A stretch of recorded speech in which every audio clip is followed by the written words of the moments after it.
Mr. President. I'd like to talk a little bit about the particulars of the Clean Power Plan and address some of the questions that have been raised by some of the opponents. And I think the first premise has to be that carbon is an airborne pollutant, that the Clean Air Act doesn't just give the EPA the authority to regulate airborne pollutants, but it actually requires that all airborne pollutants that can cause a public health risk get regulated. And that's the basis of the Supreme Court decision here. This doesn't give the EPA the discretion. This doesn't give the Obama administration the discretion to regulate carbon pollution. It requires that they do. And so the only question is not a legal one. The legal one has been settled.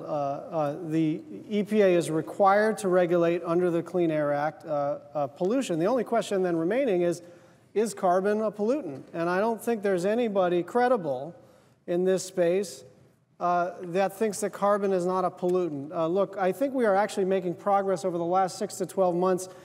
We have seen a sea change among Republican members of Congress who are, I think, increasingly concerned about being on the wrong side of history, about being on the wrong side of science, about being on the wrong side of a whole generation of young voters, Republican, Democrat, and Independent, who understand that this is one of the great challenges of our generation. And so we're seeing some movement. We're seeing some openness to at least concede that this problem, in fact, exists. This problem, in fact, exists. And we have this incredible law in the Clean Air Act. We don't need to pass a new law. Of course, Senator Whitehouse and I have been working very hard with Senators Boxer and others on a carbon fee, but we also have the tools at our disposal to regulate carbon pollution because, like methane, like other airborne pollutants, it is causing environmental and health damage. And so the Clean Power Plan is very simple. It is treating this as though it is the pollutant that it is. And originally, there were some, I think, legitimate concerns about how this thing was going to get administered. And so let me give you a for example.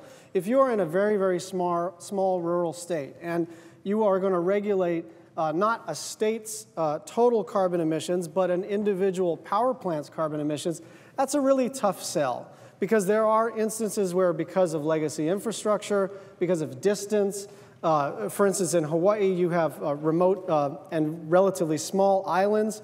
And so it's very difficult to ask the island of Lanai, which is running on a diesel fire generator, or the island of Molokai, to, at an individual power plant level, reduce carbon emissions. That's just tough. They can make improvements in efficiency, but they may not be able to meet the standard.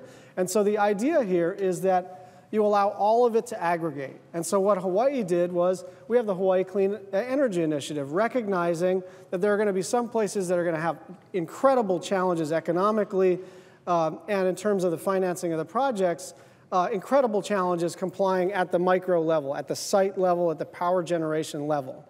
But if we provide flexibility to states, and I know in California with the cap and trade program, and the Northeast with the RGGI program, there is a flexibility regionally or within states or energy systems to say, as long as you in the aggregate are making sufficient progress, we're going to allow you to figure out how to make that progress on your own.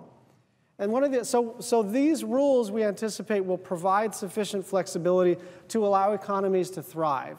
And I'd like to just make one final point on this before hearing from the great senator from California, and that is that all of the hue and cry, all of the panic, all of the heartburn about what is going to happen to our economy doesn't have to be an abstract question anymore. We have states that are currently exceeding the anticipated thresholds in the Clean Power Plan. So we don't have to imagine what is going to happen to various economies if we comply, because we've got states such as California, we've got the Hawaii Clean Energy Initiative. You know, 2 years ago, I was on the floor talking about the Hawaii Clean Energy Initiative with a 40% renewable portfolio standard. And the legislature in the last 3 or 4 months just passed the first 100% clean energy statute in the United States. And our unemployment rate is 4%, and we have exceeded our previous goals. And California, with its cap and trade program and all the hue and cry and panic that was caused about what would happen to our economy, California is booming. Hawaii is doing well. People still have their economic challenges, but it's not because of our desire to drive an innovation economy and to try to solve this great challenge of our time. We can create clean energy jobs. We can innovate into the future. America has an incredible opportunity to lead in this space, and I'm so pleased to be part of that innovation and part of that leadership. We're putting our marker down as a country. We understand that this is going to take a global effort, but now America has the credibility to lead on climate. And with that, I yield the floor to the great senator from California.